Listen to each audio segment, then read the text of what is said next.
సరే వాక్యంలోకి వెళ్ళిపోదాము. 7వ మాట లోకాసు వార్త 23:46. అప్పుడు యేసు గొప్ప శబ్దంతో కేక వేసి, తండ్రి, నీ చేతికి నా ఆత్మను అప్పగించుకొనిచున్నానని ఆయన ఇలాగ చెప్పి ప్రాణం విడిచెను. యేసుప్రభు వారు తండ్రి చిత్తాన్ని సమస్తాన్ని నెరవేర్చి ప్రాణం విడిచారు, అంటే చనిపోయారు. మానవుడిగా వచ్చాడు. ఆయన దేవుడిగా రాలేదు, నార్మల్ మానవుడిగా వచ్చి మనకలాగే జీవించి మనకలాగే పని చేసుకుని ఉపవాసాలు ఉండి బాప్తిజం కూడా తీసుకుని 40 రోజులు ఉపవాసం ఉండి దేవుడి శక్తిని పొందుకుని దేవుడి వాక్యాన్ని ప్రకటించారు. చివరికి ఏం చేశాడు? ఆయన తన ఆత్మని తండ్రి దగ్గరికి అప్పగించాడు. మానవుడికి ఆదికాండం తీయండి. ఆదికాండం 2వ అధ్యాయం 7వ వచనం.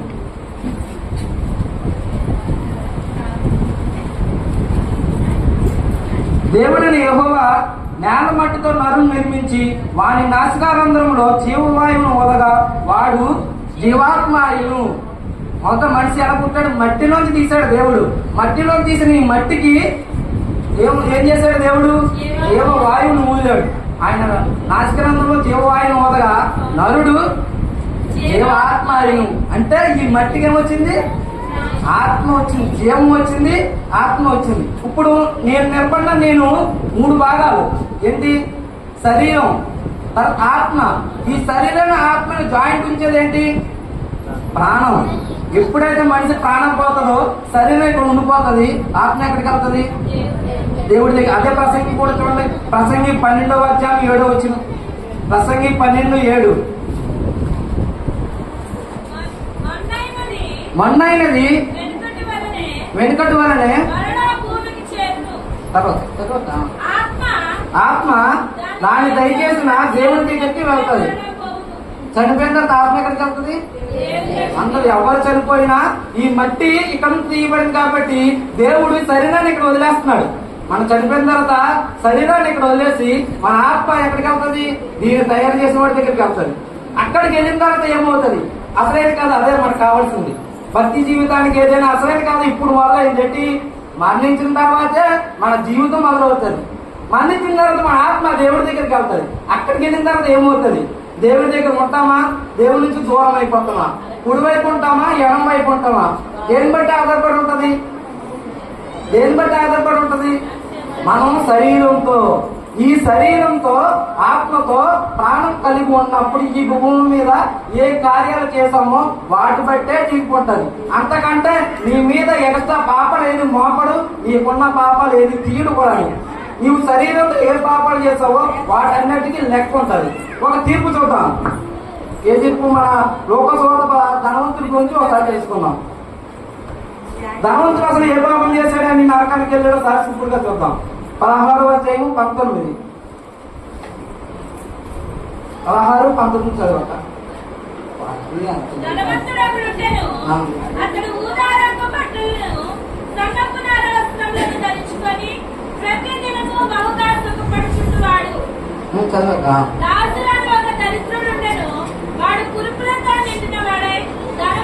మనకి ఇక్కడ లాజరు గురించి అవసరం లేదు కానీ ధనవంతుడి గురించి తెలుసుకున్నాము. అతనంట ఓదారము బట్టలు ధరించుకుని, నారావస్త్రం ధరించుకుని ప్రతి దినము బహుగా సుఖపడేవాడు. లాజరు ఒక దరిద్రుడు ఉన్నాడు. వాడు కురుపులతో నిండిన వాడే ధనవంతుని యొక్క వాకిట పడి ఉండను. అతను బల్ల మీద నుండి పడి రొట్టె ముక్కలతో ఆకలి తెచ్చుకుని కోరెను. అంతేగాక కుక్కలు వచ్చి వాని కురుపులు నాకెను. ఆ దరిద్రుడు చనిపోయి దేవదూతల చేత అబ్రహాము రొమ్మున కొనుక్కోబడిను. ధనవంతుడు కూడా చనిపోయి పాతి పెట్టబడిను. అప్పుడు అతడు పాతాళంలో బాధపడచ్చు. ఇక్కడ కన్ను తర్వాత మళ్ళీ ఎక్కడ కన్ను తెరిచాడు? ఎక్కడ కన్ను తెరిచాడు? పాతాళంలో కన్ను తెరిచాడు. ఇక్కడ ముగిసిన తర్వాత అక్కడ స్టార్ట్ అయిపోయింది. పాతాళంలో కన్ను తెరిచాడు. అక్కడ నుంచి ఏం బాధపడుతున్నట్టు కన్నులు ఎత్తి దూరం నుండి అబ్రహాము అతను రొమ్మును ఆనుకున్న రాజాను చూసి, తండ్రి అయిన అబ్రహామా, నా ఎందుకు కనికరపడి తన కొనవేరును నీళ్ళలో ముంచి నా నాలుగును చల్లార్చి రాజను పంపుము. నేను ఈ అగ్ని జ్వాలలో యాత్ర పడుచున్నానని కేకలు వేశాను. అందుకు అబ్రాహాము, కుమారుడా, నీవు నీ జీవితకాలం ముందు నీకిష్టమైనట్టు సుఖము అనిపించింది. చేసిన పాపం ఏంటి? దొంగతనం చేశాడా? వ్యభిచారం చేశాడా? మోసాలు ఏమైనా చేశాడా? హత్యలు ఏమైనా చేశాడా? ఏ పాపం చేయలేదు. ధనవంతుడు కష్టపడ్డాడు. కష్టాన్ని తాను అనుభవించాడు. తన కష్టాన్ని తాను అనుభవించడం వల్ల ఏమైంది అంటే తప్ప ఇది మన కష్టార్జితం మనం అనుభవించడం తప్ప. అయితే ఇక్కడ జరిగిన చిన్న మిస్టేక్ ఈ లోకానికి అర్థం కాకపోవడం వల్లే దేవుడు ఏంటో కూడా అర్థం కావడం లేదు. ధనవంతుడు ధనాన్ని సంపాదించుకున్నాడు. ధనాన్ని సంపాదించుకున్న తర్వాత ఏం చేస్తున్నాడు? తనకి ఎంత కావాలి తను అనుభవించలేదు, సుఖపడుతున్నాడు. ఏంటక్కడ బహుగా సుఖపడుతున్నాడు కాబట్టి దేవుడు వాడిని శిక్షించాడు. అదే సంపాదించుకున్న ధనాన్ని మనం ఏం చేయాలి? మనం కష్టపడుతున్నాం, మనం తింటున్నాం. అయితే మిగిలిన ధనాన్ని ఏం చేయాలి? అపోస్తలుడైన పౌలు తిమోతికి నేర్పిస్తున్నాడు. చూడండి, తిమోతికి రాసిన మొదటి పత్రిక, తిమోతికి రాసిన మొదటి పత్రిక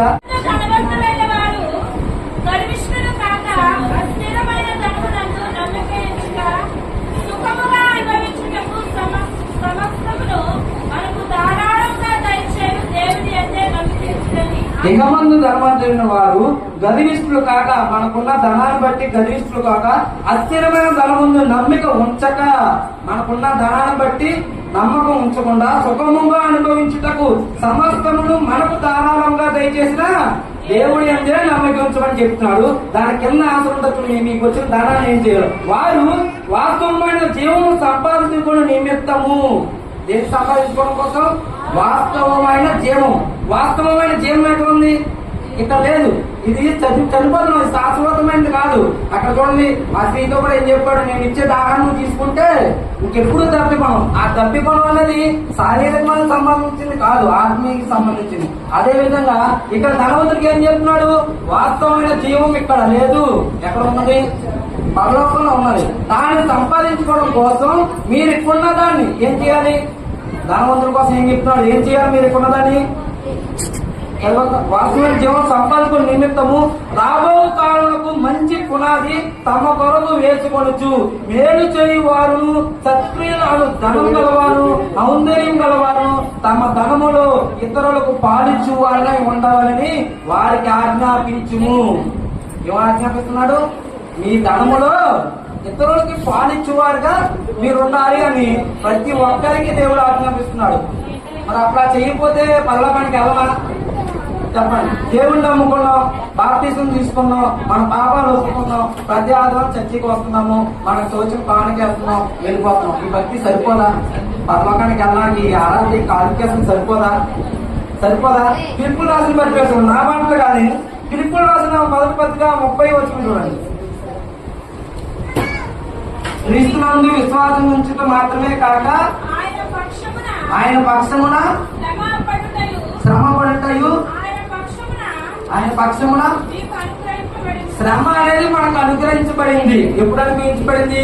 మనం ఎప్పుడైతే యేసు ప్రభువుని విశ్వసించామో అప్పుడు ఆయనతో పాటు ఆయన పొందిన శ్రమలలో మనం కూడా పాడువారమే ఉండాలి. మన శిలువను కూడా ఎత్తుకుని ఆయన వెంబడించాలి. ఆయన శిలువలో చనిపోయినప్పుడు చూసి మనం జారిపడటమో బాధపడటమో ఆ రోజు ఉపవాసం ఉండి ఏడటమో కాదు. ఆయన ఎట్టి రీతిగా శిలువను మోసాడో మనం కూడా మన శిలువను కూడా మోసుకుంటూ ఆయన వెంబడించాలి. అప్పుడే మనకు పరలోకం వస్తుంది. కేవలం బాప్తిజం తీసుకున్నంత మాత్రాన, ఉపవాసం ఉన్నంత మాత్రాన, యేసు ప్రభువును చూసి మనం జారిపడినంత మాత్రాన మనకి పరలోకంలో ఎంత మాత్రం అర్హత రాదు. కేవలం ఆయన పనిచేసి ఆయన కోసం శ్రమ పడితేనే, కష్టపడిన వాడికైనా చేపిస్తారు. కష్టపడిన వాడికైనా జీతం, కష్టపడకుండా జీతం వస్తుందా? కష్టపడకుండా జీతం రాదు, కష్టపడితేనే జీతము. ఇప్పుడు దేవుడు కూడా ఎప్పుడు విశ్రమించాడు? దేవుడు 6 రోజులు కష్టపడి 6 రోజులు కష్టపడిన తర్వాత 7వ రోజు విశ్రమించాడు. 7వ రోజు విశ్రమించాడు అంటే ఇప్పుడు రెస్ట్ తీసుకున్నాడంటే అర్థమవుతుంది. ఒక వ్యక్తి రెస్ట్ తీసుకున్నాడంటే పగలంతా కష్టపడ్డాడు కాబట్టి రెస్ట్ తీసుకుంటాడు. అంతేనా? కష్టపడిన వాళ్ళు పగలంతా కష్టపడతారు, వాళ్ళు సాయంత్రం వచ్చేగా నేర్చుకుని కొడుకుంటారు కదా. అంటే కష్టపడితేనే విశ్రాంతి. కష్టపడిన వాడికే విశ్రాంతిలో పాలు పొందే అర్హత ఉంటది. కష్టపడకుండా, ఎంత మాత్రం మనం కష్టపడకుండా దేవునికి ఎంతకి వెళ్ళే అర్హత ఎవ్వరు కూడా సంపాదించుకోలేం. అది ఎవ్వరు కూడా అర్హత సరిపోదు. కాబట్టి ప్రతి ఒక్కరు కూడా మన క్రీస్తులో శ్రమపడాలి. క్రీస్తు కొరకు శ్రమపడాలి. మన కోసం కాదు, మన అప్పుల కోసం, మన రోగాల కోసం ఇబ్బంది పడటం కాదు. క్రీస్తు కొరకు ప్రత్యేకంగా దేవుడి కోసం ఏ ఇబ్బంది పడుతున్నాను? యేసు ప్రభు చనిపోయిన తర్వాత శిష్యులు వాళ్ళు పని చేసుకోవచ్చుగా. వాళ్ళు పని చేసుకుంటే ఈ రోజు మనకి ఎంత రక్షణ వచ్చేదా? నిజంగా యేసు ప్రభు అక్కడ చనిపోయారు, అయిపోయింది. ఎప్పుడో 2000 సంవత్సరాల కిందట ఎక్కడ? యెరూషలేము అని ఎక్కడో మనకి దానికి సంబంధమే లేదు. ఎక్కడో యేసు ప్రభు చనిపోయిన సంగతిని ఈ రోజు మనం జ్ఞాపకం చేసుకుంటున్నామంటే దానికి కారణం ఎవరు? శిష్యులు. ఒకరి తర్వాత ఒక ప్రాణత్యాగాలు చేశారు. ఆనాడు అపోస్తులు ప్రకటించినప్పుడు, విశ్వాసులు విన్నప్పుడు వాళ్ళ ఆస్తులు అమ్మి తీసుకొచ్చి సంఘంలో పెట్టేవారు. సంఘంలో పెట్టినప్పుడు ఏం జరిగింది? సేవకుడు తినేసివాడా? సేవకుడు కార్లు ఇల్లు వెనకాల జయములు కట్టించుకున్నాడా? సేవకుడు చేసే పని ఏంటో తెలుసా?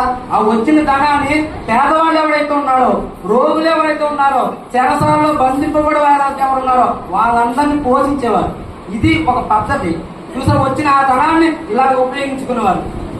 మత్తయి సువార్త 20 అధ్యాయం చూడండి, 25:35 నుంచి 25:35. మత్తయి సువార్త 25వ అధ్యాయము 35 వచ్చింది.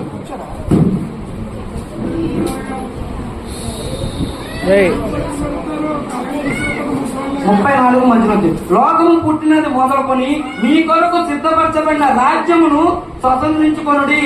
మీరు సంపాదించుకోండి. ఎలా సంపాదించుకోవాలి చూడండి. నేను ఆకలి కొంటిని, మీరు నాకు భోజనం పెట్టింది. తప్పికొంటిని, నాకు దాహం ఇచ్చితిరి. పరదేశినై ఉంటిని, నన్ను చేర్చుకుంటుని. దిగంబరినై ఉంటిని, నాకు బట్టలు ఇచ్చితిరి. రోగినై ఉంటిని, నన్ను చేర్చుకొనుడి. చెరసాలలో ఉంటిని, నా యొద్దకు వచ్చితిరని చెప్పాను. అందుకు నీతిమంతులు అడుగుతున్నారు, ప్రభువా ఎప్పుడు నువ్వు ఆకలి కొంటివి? నీవు ఎప్పుడు తప్పికొంటివి? నీవు ఎప్పుడు చెరసాలలో ఉంటివి? యేసుప్రభు ఎప్పుడైనా ఆకలి ఉన్నాడా? ఎప్పుడైనా చెరసాలలో ఉన్నాడా? ఎప్పుడైనా బట్టలు లేకుండా ఉన్నాడా? మరి ఎవరి కోసం చెప్తున్నాడు దేవుడు? ఆ రాజ్యాన్ని, పరలోక రాజ్యాన్ని స్వతంత్రించుకోవాలి, సంపాదించుకోవాలి. ఇప్పుడు స్థలాలు ఎలా సంపాదించుకోవాలి? మనం కష్టపడతాం.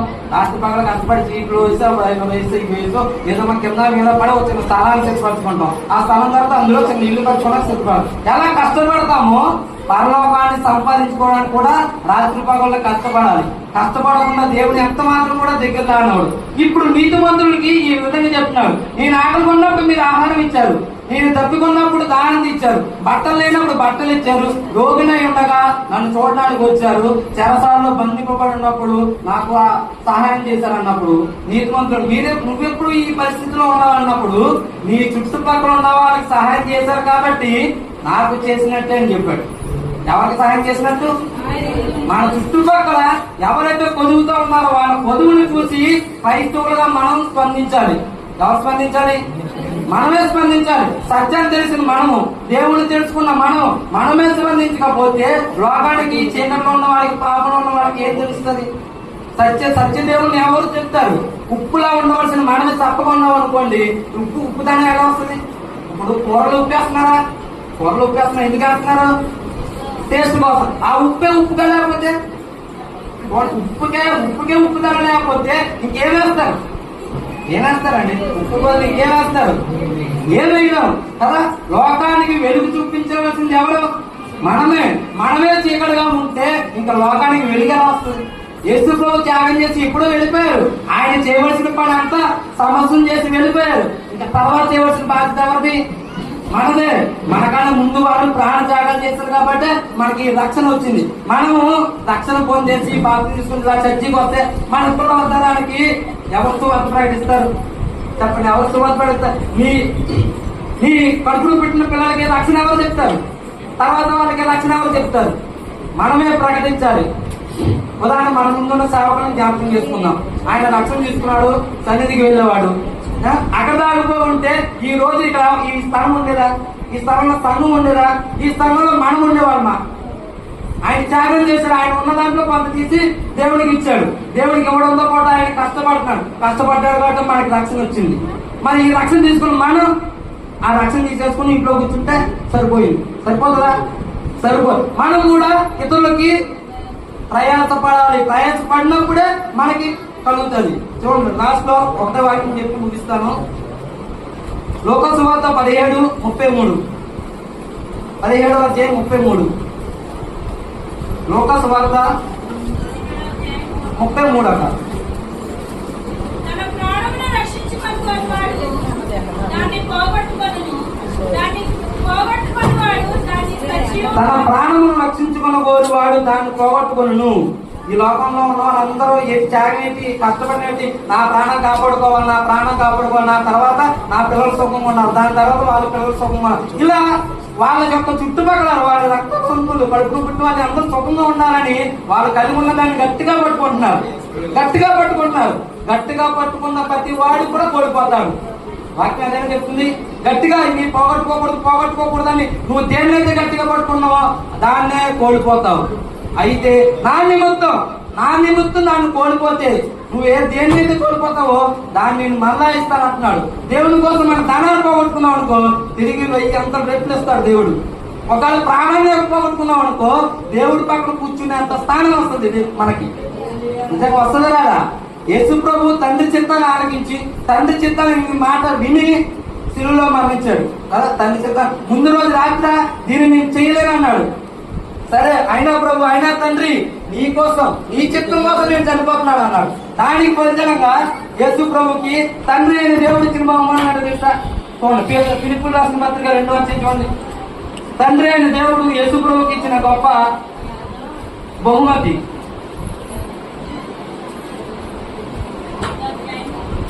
2వ అధ్యాయము 9 వచ్చాక, అందుచేతను పరలోకమందున వారిలో గాని భూమి మీద ఉన్న వారిలో గాని భూమి కింద ఉన్న వారిలో గాని ప్రతి వాణి మోకాలు యేసు నామమును వంగినట్లు ప్రతి వాణి నాలుకయు తండ్రి అయిన దేవుని మహిమప్రాప్తమై యేసుక్రీస్తు ప్రభువుని ఒప్పుకున్నట్లు దేవుడు ఆయన్ను అధికముగా హెచ్చించి ప్రతి నామమునకు పైనామముగా ప్రతి నామానికి పైనామంగా ఎవరిది పెట్టాడు?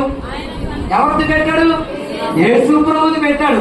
అన్ని నామాల కన్నా పైనామం, ఆయన మించిన నామం ఇంకొకటి లేదు. అంతటి స్థాయికి వెళ్ళాడంటే యేసు ప్రభు చేసిన త్యాగం, తండ్రి చెప్పిన పని చేయడం వల్ల యేసు ప్రభు కలిగిన గొప్ప పేరు అది. అన్ని నామాల కన్నా పైనామంగా యేసు ప్రభు ఉన్నాడు. భూమి మీదే కాదు, భూమి కింద చనిపోయిన వాడు కూడా యేసు ప్రభు అని ఒప్పుకోవాల్సిందే. చనిపోయిన వాళ్ళు ఎక్కడికి వెళ్ళలేదు, చనిపోయిన ఆత్మలు ఎక్కడికి వెళ్ళలేదు, ఇక్కడే ఉన్న ఆత్మలు కూడా. తెలుసా మీకు? యేసు ప్రభు ఎప్పుడైతే వస్తాడో మొదట మృతుల్ని లేపిస్తారు, తర్వాత బ్రతుకున్నవాళ్ళు. మనం ఒకవేళ బ్రతుకుంటే మనం ఉంటాం, మృతుల్లో ప్రతిపెట్టేస్తే భూమిలోంచి లెగిస్తాం. ప్రతి వాడు కూడా లేచి మేఘాలుడే ఆకాశం మధ్యాకాశం కలుసుకుని ఆయన నామాన్న మోకాలే వేయాల్సిందే. మోకాలు వేసి యేసుని ప్రభు అని ఒప్పుకోవాలి. ఏమని? ఎందుకు ఒప్పుకోవాలి? ఎందుకో తెలుసా? ఆయన మన అందరి కోసం చనిపోయాడు కాబట్టి, నీ కోసం చనిపోయాడు కాబట్టి నువ్వు మోకాలేసి ఒప్పుకోవాలి. నా కోసం చనిపోయాడు కాబట్టి నేను మోకాలేసి ఒప్పుకోవాలి. ప్రతి వాడు దానిక యేసు ప్రభు అని ఒప్పుకుంటాడు ఆ రోజు. కాబట్టి అంత గొప్ప స్థాయికి మనం కూడా వెళ్ళాలంటే ప్రభు కోసం కష్టపడాలి. ఏం చేయాలి? కష్టపడాలి. ఫస్ట్ ఒకటే ఒక మాట చెప్పి ముగిస్తాను. దశమేలు రాసిన పత్రిక ఏప్రిల్ రాసిన పత్రిక 4వ అధ్యాయం 10వ వచనం. ఎందుకనగా దేవుడు తన కార్యమును ముగించి విశ్రమించిన ప్రకారం దేవుడు కష్టపడి అంతా చేసి విశ్రమించాడు, రెస్ట్ తీసుకున్నాడు దేవుడు. తర్వాత ఆ ప్రకారం ఆయన యొక్క విశ్రాంతిలో ప్రవేశించేవాడు కూడా ఏంటండి? ఆయన విశ్రాంతిలో ప్రవేశించేవాడు కూడా తన కార్యమును ముగించి అప్పుడు విశ్రమించాలి. మన పని మనం ముగించిన తర్వాత విశ్రమించాలి. ముగించకుండా కానీ విశ్రమించామా, ముగించకుండా మన పని మనం చేయకుండా ముగించామా, ఆ తర్వాత పరిస్థితి ఎవ్వరు కూడా మార్చలేరు. ఎవ్వరు. ఇంకా నీ పక్షాన మనం ఇప్పుడు బతుకున్నాం, మన పక్షాన ఇప్పుడు మనలో ఏ ఇబ్బంది వచ్చినా సహోదరులు ఆడుకుంటారు, తల్లిదండ్రులు ఆడుకుంటారు. ఇంకా కొంచెం లోపలికి వెళ్దాం అనుకో, యాక్సిడెంట్ అయిందనుకో, తల్లిదండ్రులు కూడా ఏం చేయలేదు. చేయాల్సిన పని ఏమిటి? డాక్టర్లు కూడా చేయలేని పని ఉంటుంది. ఇంకేదో దేవుడే చేయాలి. ఇక్కడ ఎవరు పణ ప్రాణంతో ఉన్నప్పుడు డాక్టర్ పని మేము కూడా చేతులు ఎత్తేసాము, ఇంకా మీరు మీకు నచ్చిన దేవుడిని పూజించుకోండి, 10 అంటారు. ఇక్కడ బతుకున్నగా దేవుడే ఆధారం. చనిపోయాం అనుకోండి, ఇంకా దేవుడి ఆధారం కూడా ఉండదు. ఇంకా మన క్రియలను బట్టి మనకి తీర్పు ఉంటుంది. కాబట్టి బ్రతుకున్నప్పుడే ఒక వ్యక్తి 3-4 ఆడపిల్లలు పుట్టారు, ఒక మగపిల్లడు పుడితే రక్షణ తీసుకుంటా అన్నారు. మగపిల్లడు పుట్టాడు, మగపిల్లడు పెద్ద అయ్యాక రక్షణ తీసుకుంటే అప్పుడు తీసుకోలేదు. పెళ్లి అయిపోయింది, అప్పుడు తీసుకెళ్ళి ఎవరికి ఆయన కాదు, కొడుకు పెళ్లి అయిపోయింది, అయినా రక్షణ తీసుకోలేదు. ఆ కొడుకు పిల్లలు పుట్టిస్తారు, అయినా రక్షణ తీసుకోలేదు. ఏమవుతుంది చెప్పండి? ఏమవుతుంది? ఎవరి బాధ్యత వాళ్ళదే. తను తాను సరి చేసుకోవాలి. దేవుడు వచ్చి మనం సరి చేయడు. మనం పొద్దున్నే లేపు ప్రార్థన చేయాలి లేపడు, బైబుల్ చదువుకొని లేపడు. మనమే కష్టపడాలి. మనమే చేయాలి. అన్ని ఆయన చేసేది మనం ఎందుకు రక్షించకూడదు? లేకపోతే మనం చేయాల్సింది మనం చేస్తే దేవుడు చేయవలసింది దేవుడు చేస్తాడు. కాబట్టి దేవుడి కోసం కష్టపడిన ప్రయత్నిస్తాం. విశ్వసించడం అంటే కేవలం బాప్తిని తీసుకుని చర్చికి వచ్చి ఇంట్లో కొంత పాయింట్ వేసి రాని వెళ్ళిపోవడం కాదు. ఇది కాదు భక్తి. ఇలా భక్తి చేస్తే మనతో అంతరించిపోతుంది. మా నాన్నగారు ఉన్నారు, ఆవిడ నమ్ముకుంది. ఆయన నమ్ముకోవడం కాకుండా మా నాన్నకి చెప్పింది, మా నాన్న మాకు చెప్పాడు, మేము మా కొడుకుని పిల్లల వరకు చెప్తాం. అలాగా ఒకరికొకరు చెప్పుకొని మన విశ్వాసాన్ని పెంచాలి, ఇతరులకు చెప్పాలి. లేని వారికి, పేదవారికి, చెరసలో ఉన్న వారికి, రోగులకి, ఇలా మన చుట్టుపక్కల ఉన్న వాళ్ళందరికీ మనమే దేవుని గురించి చెప్పాలి, సహాయం చేయాలి. చేతల్లోని, మాటల్లోని, అన్ని విషయాల్లోనూ దేవుణ్ణి చూపించాలి. మనం చూసినప్పుడు యేసుప్రభుని దేవుడు చూసినట్టే ఉందప్ప అనాలి. అలా బ్రతికినప్పుడు దేవుడు మనల్ని ఆయన విశ్రాంతిలో తీసుకుంటాడు. లేకపోతే ఆయన విశ్రాంతిలోంచి పాతాళంలోకి పంపించేస్తాడు. ఎక్కడికి? పాతాళంలోకి పంపించేస్తాడు. దేవుడు ఈ వాక్యాన్ని దీవించును గాక.